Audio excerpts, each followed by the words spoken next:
Kaparthi మనోగతం YouTube ఛానల్కి స్వాగతం సుస్వాగతం. చైనా ప్లస్ అన్న మాట పదము తరచుగా నేషనల్ ఇంటర్నేషనల్ మీడియాలో కనిపిస్తూ ఉంటుంది. అయితే చైనా ప్లస్ అన్న మాటకు అర్థం ఏంటి, దానికి ఉన్న విలువ ఏంటి అన్న విషయాన్ని డిస్కస్ చేయాలా అన్న ఉద్దేశంతో మీ ముందుకు రావడం జరుగుతుంది. అయితే మొట్టమొదట చైనా ప్లస్ గురించి డిస్కస్ చేసే ముందు చైనా యొక్క ఆర్థిక అభివృద్ధిని గురించి కొంచెం తెలుసుకోవాలి. అంటే సుమారుగా 24 years బ్యాక్ 2000లో చైనా ఇతర దేశాలకు చెందిన పరిశ్రమలను తమ దేశంలో పెట్టవచ్చును అని చెప్పేసి ఓపెన్ డోర్ పాలసీని స్టార్ట్ చేసింది. అంటే యూరప్ నుంచి, అమెరికా నుంచి వేరే దేశాలకు చెందినటువంటి మల్టీనేషనల్ కంపెనీస్, ఎంఎన్సీస్ అంటాము, అవన్నీ కూడా చైనాలో పరిశ్రమలు పెట్టవచ్చును, ఉత్పత్తి చేయవచ్చును, ఎగుమతులు చేయవచ్చును అని చెప్పేసి ఓపెన్ డోర్ పాలసీని తీసుకుని వచ్చింది. అయితే మనలో చాలామందికి డౌట్ రావచ్చు, చైనాలో ఎందుకు పరిశ్రమలు పెట్టాలా, అమెరికాలో, యూరోప్లో వాళ్ళు పెట్టుకోవచ్చు కదా పరిశ్రమలు, చైనాకు రావడం ఎందుకు అంత దూరం అని చెప్పేసి. అయితే చైనాలో చాలా తక్కువ ధరకు కార్మికులు దొరుకుతారు. దీన్ని మనం చీప్ లేబర్ అంటాం. అయితే ఒక వస్తువును తయారు చేయడానికి చైనాలో 10 రూపాయలు అయితే అదే అమెరికాలో తయారు చేయడానికి 200 రూపాయలు అవుతుంది. దాంతో పొలోమని అమెరికా నుంచి, యూరోప్ నుంచి పెద్ద ఎత్తున పరిశ్రమలన్నీ కూడా, ముఖ్యంగా ప్రొడక్షన్ బేస్డ్ ఇండస్ట్రీస్ చైనాకు వచ్చాయి. 2024 నాటికి ఇలాంటి పెద్ద పెద్ద కంపెనీస్ 128 కంపెనీస్ అమెరికాలో వస్తు సేవలను ఉత్పత్తి చేస్తూ ఉన్నాయి. దాంతో ప్రపంచ ఫ్యాక్టరీగా, వరల్డ్ ఫ్యాక్టరీగా చైనాకు గుర్తింపు వచ్చింది. దాని ఎకానమీ కూడా బాగా డెవలప్ అయ్యింది. అయితే చైనాలో కార్మికులు, ఇంజనీర్స్ చాలా తెలివిగల వాళ్ళు. ఆ మాట ఖచ్చితంగా ఒప్పుకోవాలి. ఎందుకంటే వాళ్ళు కాపీ చేయడంలో ఏదైనా ఒక టెక్నాలజీని, ఇప్పుడు టెస్లా కార్స్ కావచ్చు, యాపిల్ ఫోన్స్ కావచ్చు, ఇంకేదైనా కావచ్చు, అలాంటి వాటిని కాపీ చేయడంలో నంబర్ 1. అది కూడా ఒక కళనేనండి, అందరికీ అయ్యే పని కాదు. కాబట్టి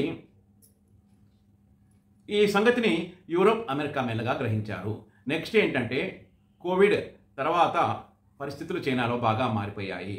పైగా అక్కడ కమ్యూనిస్ట్ ప్రభుత్వం కూడా అనేక రకాలైన ఆంక్షలను చైనాలో ఇతర దేశాలకు చెందిన పరిశ్రమలను విధించడం వల్ల ఆ పరిశ్రమలన్నీ కూడా మెల్లగా చైనా నుంచి వేరే దేశాలకు మారాలా, సప్లై చైన్ సిస్టమ్, ప్రొడక్షన్ని కాపాడుకోవాలా, అది కూడా తక్కువ లేబర్కే దొరకాలా, చైనాకు బదులుగా ఆల్టర్నేటివ్ దేశాలు ఏ ఉన్నాయి అని చెప్పేసి అవి ఆలోచన చేస్తూ ఉన్నాయి. ఆ రకంగా చైనాతో పాటుగా వేరే దేశంలో మా పరిశ్రమలు పెట్టాలి అని ఈ western countries, American countries factories ఆలోచన చేయడాన్ని మనం చైనా ప్లస్ అని అంటాం. దీంతో సహజంగానే భారత ప్రధాని నరేంద్ర మోడీ, బీజేపీ ప్రభుత్వం 2022 నుంచి చైనా నుంచి భారతదేశానికి వచ్చే అనేక ఫ్యాక్టరీస్ని వెల్కమ్ చేయడమే కాకుండా అక్కడ వాళ్ళకి కావాల్సిన ల్యాండ్, వాటర్, పవర్, అనేక రకాలైన లాజిస్టిక్స్ అన్నింటినీ కూడా ఇవ్వడంతో ఇప్పుడు చైనాతో పాటుగా ఇండియాలో కూడా 28 పెద్ద కంపెనీస్ ప్రొడక్షన్ స్టార్ట్ చేశాయి. దాంట్లో ఉదాహరణకు ఫాక్స్కామ్ కావచ్చు, యాపిల్ కావచ్చు. అయితే ఇండియానే కాకుండా వియత్నాం కూడా ఇలాంటి గోల్డెన్ ఛాన్స్ని బాగా యూజ్ చేసుకుంది. నిజంగా వియత్నాంని మెచ్చుకోవాలి. ఎందుకంటే అది చాలా చిన్న దేశం.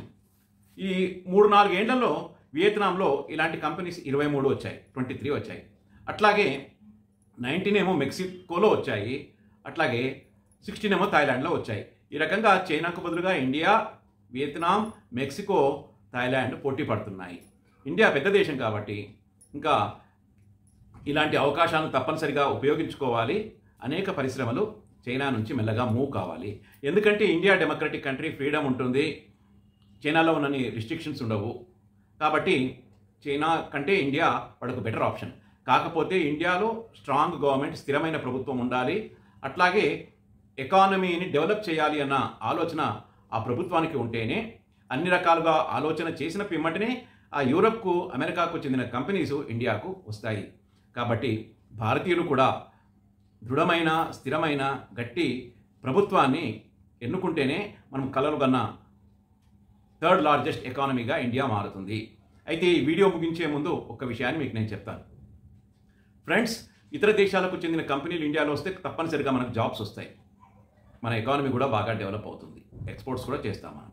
అయితే యూత్ అంతా కూడా ఇక ముందు central government, state government jobs పైన ఎక్కువగా ఆశలు పెట్టుకోకూడదు. ఆ ఉద్యోగాలు అంటే ప్రభుత్వ రంగంలో ఉద్యోగాలు తగ్గుతూ ఉన్నాయి, ప్రైవేట్ రంగంలో ఉద్యోగాలు పెరుగుతూ ఉన్నాయి. బాగా విద్యావంతులు, మంచి స్కిల్ఫుల్ యూత్ కనుక ఇండియా డెవలప్ చేయగలిగితే మంచి జాబ్స్ ఇండియన్స్కి రావడానికి అవకాశము ఉంది. ఈ రకంగా చైనా ప్లస్ అన్న కాన్సెప్ట్ను మీకు బాగా చెప్పాను అని నేను నమ్ముతున్నాను. ఫ్రెండ్స్, ఈ వీడియో నచ్చితే షేర్ చేయండి, బంధుమిత్రులకు సబ్స్క్రైబ్ చేసుకోకపోతే చేసుకోమని చెప్పండి. తద్వారా మీరు మాకు మంచి వీడియోస్ చేయడానికి అవకాశము కల్పించిన వారు అవుతారు. జై హింద్.